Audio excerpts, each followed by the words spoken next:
வணக்கம். என் தமிழ்நாடு செய்திகளுக்காக உங்களை வரவேற்பது நான் அனிதா.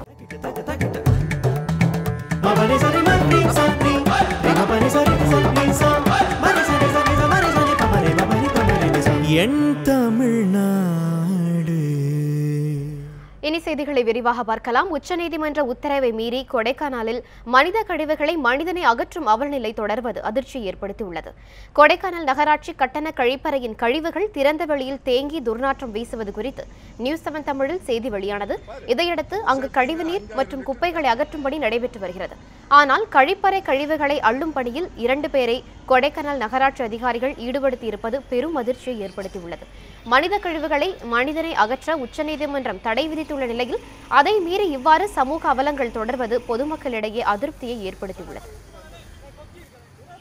கொடைக்கானல் கலையரங்கம் பார்க்கிங்ல ஒரு டாய்லெட் இருக்குங்க. அதுக்கு சரியான செப்டி டேங்க் வசதி இல்லை.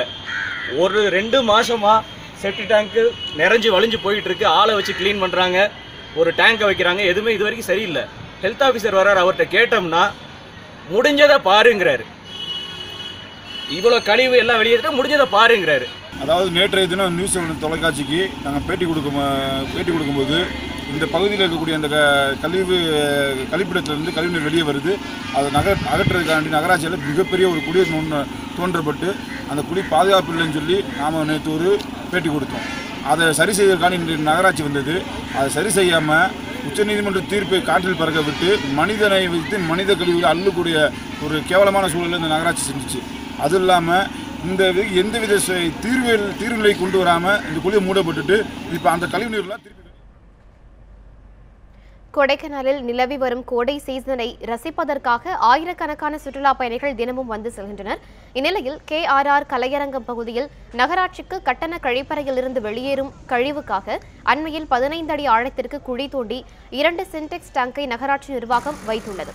இந்த சின்டெக்ஸ் தொட்டிகள் நிரம்பி வெளியேறும் கழிவுகள் திறந்தவெளி பள்ளத்தில் தேங்குவதால் அவ்வழியே செல்லும் சுற்றுலா பயணிகள் அதிருப்தி அடைந்தனர். இதுகுறித்து நகராட்சி நிர்வாகம் உடனடி நடவடிக்கை எடுக்க வேண்டும் என சுற்றுலா பயணிகளும் பொதுமக்களும் கோரிக்கை விடுத்தது குறித்து நியூஸ் 7 தமிழில் செய்தி வெளியான நிலையில் தற்போது கழிவுகளை அகற்றும் பணி நடைபெற்று வருகிறது. சோழிங்கநல்லூரில் பாதாள சாக்கடை குழாய் பதிக்கும் பணியின் போது மணல் சரிந்து விபத்துக்குள்ளானதில் மண்ணில் சிக்கி ஒருவர் உயிரிழந்தார், ஒருவர் உயிருடன் மீட்கப்பட்டார். சென்னை சோழிங்கநல்லூர் நியூ குமரன் நகரில் பாதாள சாக்கடை திட்டப்பணிகள் நடைபெற்று வருகிறது. வழக்கம் போல ஒப்பந்த ஊழியர்கள் இன்று பணியில் ஈடுபட்டிருந்த போது தடுப்பு பலகைகள் சரிந்து விபத்து ஏற்பட்டது. பள்ளத்தில் மண் சரிந்ததில் வந்தவாசியை சேர்ந்த 2 சிக்கி தவித்தனர். தகவலறிந்த சம்பவ இடத்திற்கு வந்த செம்மஞ்சேரி போலீசார் தீயணைப்பு துறைக்கு தகவல் அளித்தனர். 3 வாகனங்களில் விரைந்து வந்த தீயணைப்பு துறையினர் 4 மணி நேர போராட்டத்திற்கு பின்னர் சுப்பிரமணி என்பவரை பிணமாக மீட்டனர். உயிருடன் மீட்கப்பட்ட மற்றொரு சுப்பிரமணி சிகிச்சைக்காக மருத்துவமனைக்கு கொண்டு செல்லப்பட்டார். பணிகளை உரிய காலத்திற்குள் நிறைவேற்றாமல் இழுத்தடிப்பதாலேயே விபத்து ஏற்பட்டுள்ளதாக அப்பகுதி மக்கள் தெரிவித்தனர். கொஞ்சம் கொஞ்சமாக மண்ணை வெளியெடுத்துட்டு மாவட்ட அளவில் தகவல் தெரிவிக்கப்பட்ட மற்றும் எங்களுக்கு எங்களுக்கு துணையாக திருவான்மியூர், கிண்டி, சிறுச்சேரி ஆக 3 வண்டிகளை வரவழைத்து அவர்களை மண்ணிலிருந்து அவர்கள் வெளியெடுத்து ஒரு ஹாஸ்பிட்டலுக்கு அனுப்பி வச்சு எங்கள் மாவட்டத்தில் ஒரு ஸ்பாட்டுக்கு வருகை புரிந்தார். தமிழகம் முழுவதும் மதுக்கடைகளுக்கு எதிராக நடைபெற்ற போராட்டங்கள் குறித்து பார்க்கலாம். நெல்லை மாநகரத்தில் பொதுமக்களுக்கு இடையூறாக உள்ள மதுக்கடைகளை அகற்றக்கோரி ஆதித்தமிழர் பேரவை சார்பில் கொள்ளிச்சட்டி ஏந்தி மனு அளிக்கும் நூதன போராட்டம் நடைபெற்றது. குடியிருப்பு பகுதிகளில் உள்ள மதுக்கடைகளை அகற்ற பலமுறை வலியுறுத்தியும் மாவட்ட நிர்வாகம் கண்டுகொள்ளவில்லை என கூறப்படுகிறது. இதனால் கொல்லிச்சட்டியுடன் மாவட்ட ஆட்சியர் அலுவலகம் அருகே போராட்டம் நடத்தப்பட்டது.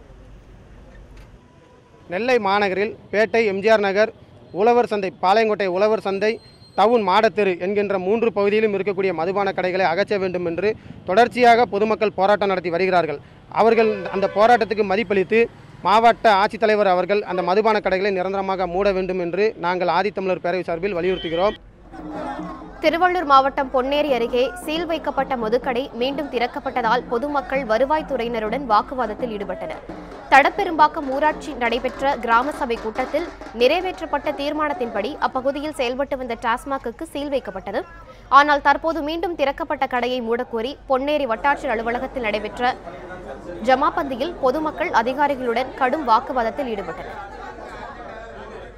எங்களுக்கு பாதுகாப்பு இல்லை, அதனால அந்த கடையை மூடணும். அவங்க மூடலைன்னா நாங்கள் மறுபடியும் மூட செய்வோம். இனி அந்த கடை அங்கே இருக்கக்கூடாது. எங்களுக்கு நல்லதா செய்யுங்க எல்லாம் சேர்ந்து, இல்லைன்னா அந்த கடையை நாங்களே உடச்சி எடுத்துருவோம். திருச்சி மலைக்கோட்டை பகுதியில் பாபு சாலையில் இயங்கி வரும் 2 டாஸ்மாக் கடைகளை மூடக்கோரி போராட்டம் நடைபெற்றது. குமந்தன்பள்ளி வாசலில் தொழுகை முடித்த இஸ்லாமியர்கள் அங்கிருந்து ஊர்வலமாக கிளம்பினர். டாஸ்மாக் கடையை வந்தடைந்த அவர்கள் கடையை முற்றுகையிட்டு போராட்டத்தில் ஈடுபட்டனர். இதனால் அப்போது கடையை பூட்டிய அரசு அதிகாரிகள் கடையை மூடுவதாக உறுதியளித்த பின்பு மீண்டும் கடையை திறந்தனர். திருவாரூர் மாவட்டம் ஆண்டிப்பந்தல் அருகே பனங்குடியில் புதிதாக அமைக்கப்பட்ட டாஸ்மாக் கடைக்கு பொதுமக்கள் எதிர்ப்பு தெரிவித்தனர். இந்நிலையில் கடையை மூட வலியுறுத்தி பல்வேறு கிராமங்களைச் சேர்ந்த மக்கள் திடீரென சாலை மறியலில் ஈடுபட்டனர். இதனால் திருவாரூர் மயிலாடுதுறை சாலையில் சுமார் 1 மணி நேரம் போக்குவரத்து பாதிக்கப்பட்டது. கிருஷ்ணகிரி மாவட்டம் போச்சம்பள்ளி அருகே 2 டாஸ்மாக் கடைகளுக்கு பூட்டு போட்டு பெண்கள் சாலை மறியலில் ஈடுபட்டதால் பரபரப்பு ஏற்பட்டது. அரசம்பட்டி கிராமத்தில் உள்ள 2 டாஸ்மாக் கடைகளை மூட கடந்த 1 மாத காலமாக அப்பகுதி மக்கள் வலியுறுத்தி வருகின்றனர். அதிகாரிகள் உரிய நடவடிக்கை எடுக்காததால் ஆத்திரமடைந்த பெண்கள் டாஸ்மாக் கடையை மூடி சாலை மறியலில் ஈடுபட்டனர். அதிகாரிகள் பேச்சுவார்த்தை நடத்திய பின் போராட்டம் கைவிடப்பட்டது. மதுக்கடை வேண்டாம் என்றால் அரசுக்கு தெரிவிக்கலாமே ஒழிய மக்கள் சட்டத்தை கையில் எடுக்கக்கூடாது என்று நிதியமைச்சர் ஜெயக்குமார் தெரிவித்துள்ளார். சென்னை கிரீன்வே சாலையில் உள்ள அண்ணா மேலாண்மை பயிற்சி மையத்தில் நிதியமைச்சர் ஜெயக்குமார் ஆய்வு செய்தார். பின்னர் செய்தியாளர்களுக்கு பேட்டியளித்த அவர், அண்ணா மேலாண்மை பயிற்சி மையத்தில் பேரிடர் மேலாண்மை, மின் ஆளுகை, தகவல் அறியும் உரிமை சட்டம் பயிற்சி அளிக்கப்படுவதாக தெரிவித்தார். இங்கு பயிற்சி பெற்று 600 பேர் IAS, IPS பணிகளில் உள்ளதாக குறிப்பிட்டார். மதுக்கடை வேண்டாம் என்றால் அரசுக்கு தெரிவிக்கலாமே ஒழிய மக்கள் சட்டத்தை கையில் எடுக்கக்கூடாது என்று கூறினார்.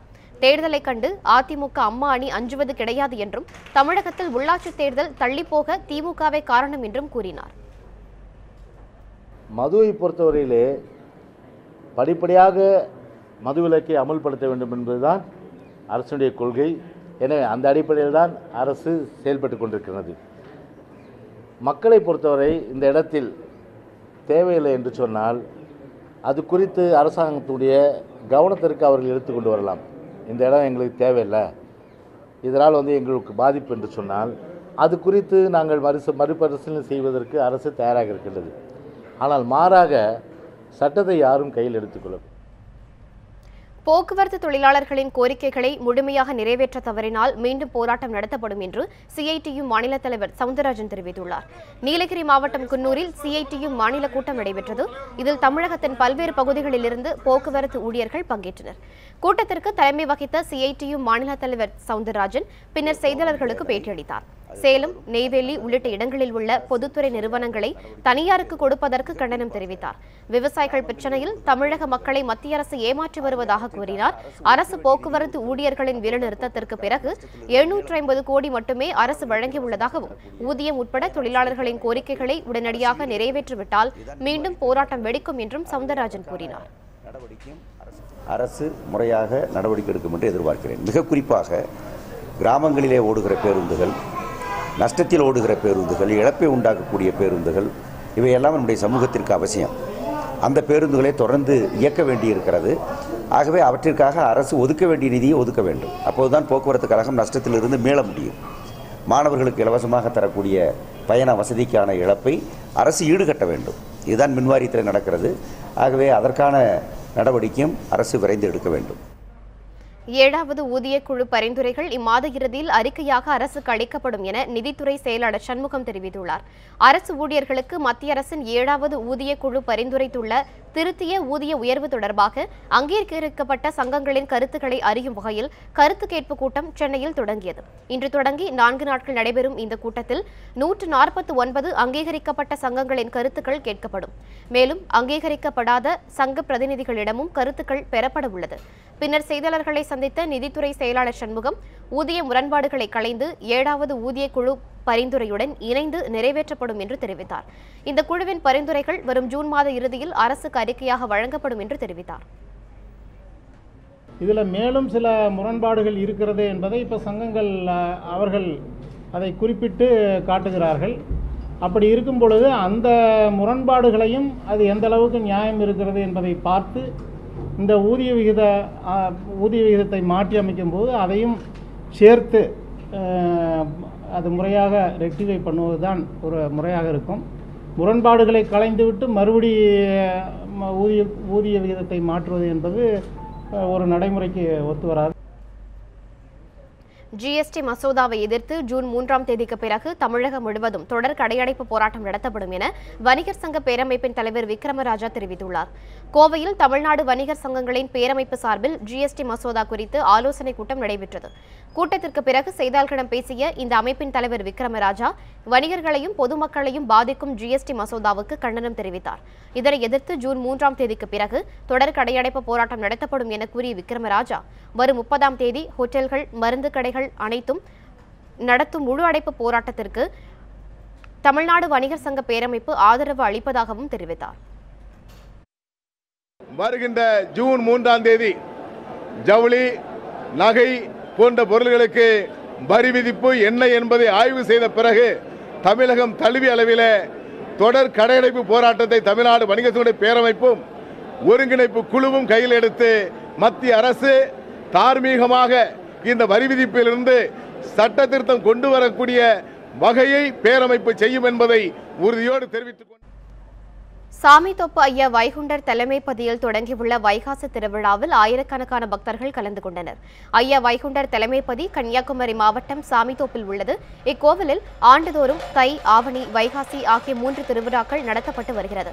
அந்த வகையில் வைகாசி திருவிழா இன்று காலை கொடியேற்றத்துடன் தொடங்கியது. கோவில் நிர்வாகிகள், வழிபாட்டுதாரர்கள், பெரும் திரளான பக்தர்கள் முன்னிலையில் திருக்கொடி ஏற்றம் நடந்தது. தொடர்ந்து அன்னதானம், வாகன பவனி உள்ளிட்ட பல்வேறு நிகழ்ச்சிகள் நடைபெற்றன. இதில் குமரி மாவட்டம் மட்டுமின்றி நெல்லை, தூத்துக்குடி உள்ளிட்ட தென் மாவட்டங்கள் மற்றும் கேரளாவிலிருந்து ஏராளமான பக்தர்கள் வருகை தந்தனர். வரும் 2ஆம் தேதி 8ஆம் திருவிழாவான அன்று களிவேட்டையும், வரும் 5ஆம் தேதி 11ஆம் திருவிழாவான நிறைவு விழாவாக தேரோட்ட நிகழ்ச்சியும் நடைபெறவுள்ளது. விருதுநகர் மாவட்டம் ராஜபாளையம் அருகே முறையாக குடிநீர் வழங்காத ஊராட்சி நிர்வாகத்தை கண்டித்து பெண்கள் காலி குடங்களுடன் முற்றுகை போராட்டத்தில் ஈடுபட்டனர். ராஜபாளையம் அருகே கணபதி சுந்தரநாச்சியார்புரத்தில் தாமிரபரணி கூட்டு குடிநீர் திட்டத்தின் கீழ் குடிநீர் விநியோகம் செய்யப்படுகிறது. இதற்கு முன்பு 10 நாட்களுக்கு ஒருமுறை ஊராட்சி நிர்வாகம் குடிநீர் வழங்கி வந்துள்ளது. ஆனால் கடந்த 20 நாட்களுக்கு மேலாகியும் தற்போது குடிநீர் வழங்கப்படவில்லை என்று பொதுமக்கள் குற்றம் சாட்டியுள்ளனர். மேலும் புகார் அளிக்க சென்றால் அதிகாரிகளை பார்க்க முடிவதில்லை என்றும் அவர்கள் கூறுகின்றனர். இதனை கண்டித்து உடனடியாக குடிநீர் வழங்க வலியுறுத்தி ஏராளமான பெண்கள் ஊராட்சி மன்ற அலுவலகத்தை முற்றுகையிட்டு போராட்டத்தில் ஈடுபட்டனர். இதேபோல திண்டுக்கல் மாவட்டம் பழனியை அடுத்துள்ள பெத்தநாயக்கன்பட்டி ஊராட்சிக்கு உட்பட்ட சமத்துவபுரம் பகுதி மக்கள் காலி குடங்களுடன் திடீரென சாலை மறியலில் ஈடுபட்டனர்.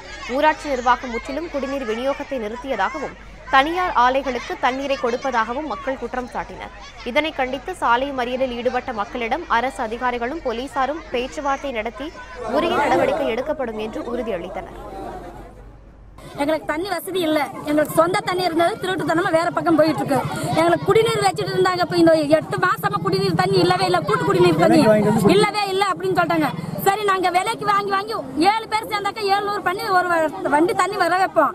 ஆனா அந்த தண்ணி எங்க இருந்து கொண்டு வராங்க ஏதுன்னு தெரியாம எங்க பிள்ளைங்களை காய்ச்சல விழுந்து ரொம்ப நாங்க சிக்கல்ல இருக்கிறோம். எங்களுக்கு கூட்டு குடிநீர் தண்ணி கண்டிப்பா. திருச்சி மாவட்டம் லால்குடி வட்டம் சிறுகனூர் அருகே கடந்த 6 மாதங்களாக குடிநீர் வழங்கப்படவில்லை என்று கூறி காலி குடங்களுடன் பொதுமக்கள் சாலை மறியலில் ஈடுபட்டனர். நெய்க்கனூர் ஊராட்சியில் 48 மணி நேரத்திற்கு ஒரு நபருக்கு 1 குடம் தண்ணீர் மட்டுமே வழங்கப்படுகிறது. பலமுறை மனு அளித்தும் உரிய நடவடிக்கை எடுக்கப்படாததால் திமுக எம்எல்ஏ சவுந்தரபாண்டியன் தலைமையில் நெடுங்கூரில் திருச்சி சென்னை தேசிய நெடுஞ்சாலையில் சாலை மறியல் நடைபெற்றது. நெடுவாசலில் ஹைட்ரோ கார்பன் திட்டத்தை ரத்து செய்ய வலியுறுத்தி 45வது நாளாக நடைபெற்ற போராட்டத்தில் ONGC நிறுவன பொம்மையை அடித்து விரட்டும் நூதன போராட்டத்தில் ஈடுபட்டனர். நாடு முழுவதும் 31 இடங்களில் ஹைட்ரோ கார்பன் எடுக்க தனியார் நிறுவனங்களுக்கு மத்திய அரசு அனுமதி வழங்கியுள்ளது. இதனையடுத்து புதுக்கோட்டை மாவட்டம் நெடுவாசலில் ஹைட்ரோ கார்பன் எடுக்க அப்பகுதி மக்கள் எதிர்ப்பு தெரிவித்துள்ளனர். இதனைத் தொடர்ந்து ஏப்ரல் 12ஆம் தேதி முதல் 2 கட்ட போராட்டத்தில் ஈடுபட்டு வருகின்றனர். ஒவ்வொரு நாளும் பல்வேறு விதமான போராட்டத்தை நடத்தி வரும் மக்கள் 45வது நாளாக இன்று நடந்த போராட்டத்தில் ONGC உருவ பொம்மையை அடித்து விரட்டும் போராட்டத்தில் ஈடுபட்டனர். இதில் இளைஞர்கள், பெண்கள், பொதுமக்கள் உட்பட ஏராளமானோர் கலந்து கொண்டனர்.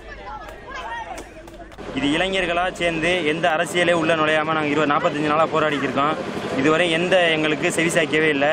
இன்றைக்கி ONGC உருவ பொம்மையை இன்றைக்கி அடித்து உதச்சி இது மாதிரி பண்ணிக்கிருக்கோம். இந்த உருவ பொம்மையை தான் நாங்கள் அடிச்சிட்ருக்கோம். மத்திய அரசோ மாநில அரசோ ONGC வண்டியோ எந்த வண்டி எங்கள் ஊருக்குள்ளே என்றானாலும் அவங்களே அடிப்போம், அந்த வண்டியை நொறுக்குவோம்.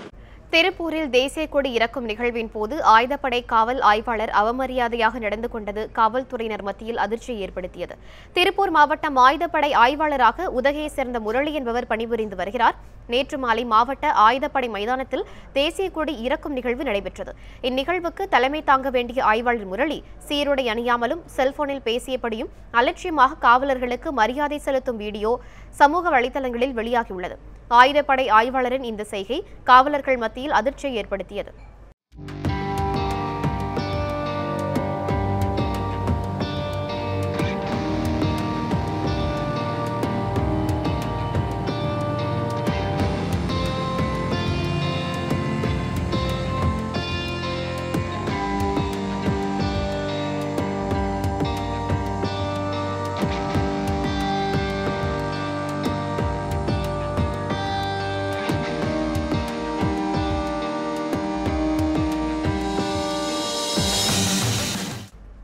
கொடைக்கானல் நட்சத்திர ஏரியில் நடைபெற்ற படகு போட்டியில் பயணிகளை கவர்வதற்காக அரசு துறையினர் பேனர்களை கட்டிவிட்டனர்.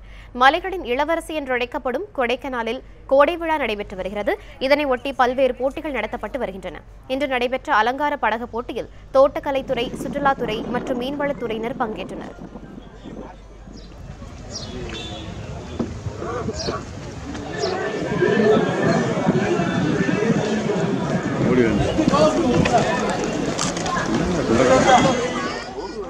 அரசு சார்பில் அலங்கரிக்கப்பட்ட படகுகளில் பேனர்களை கட்டிவிட்டனர்.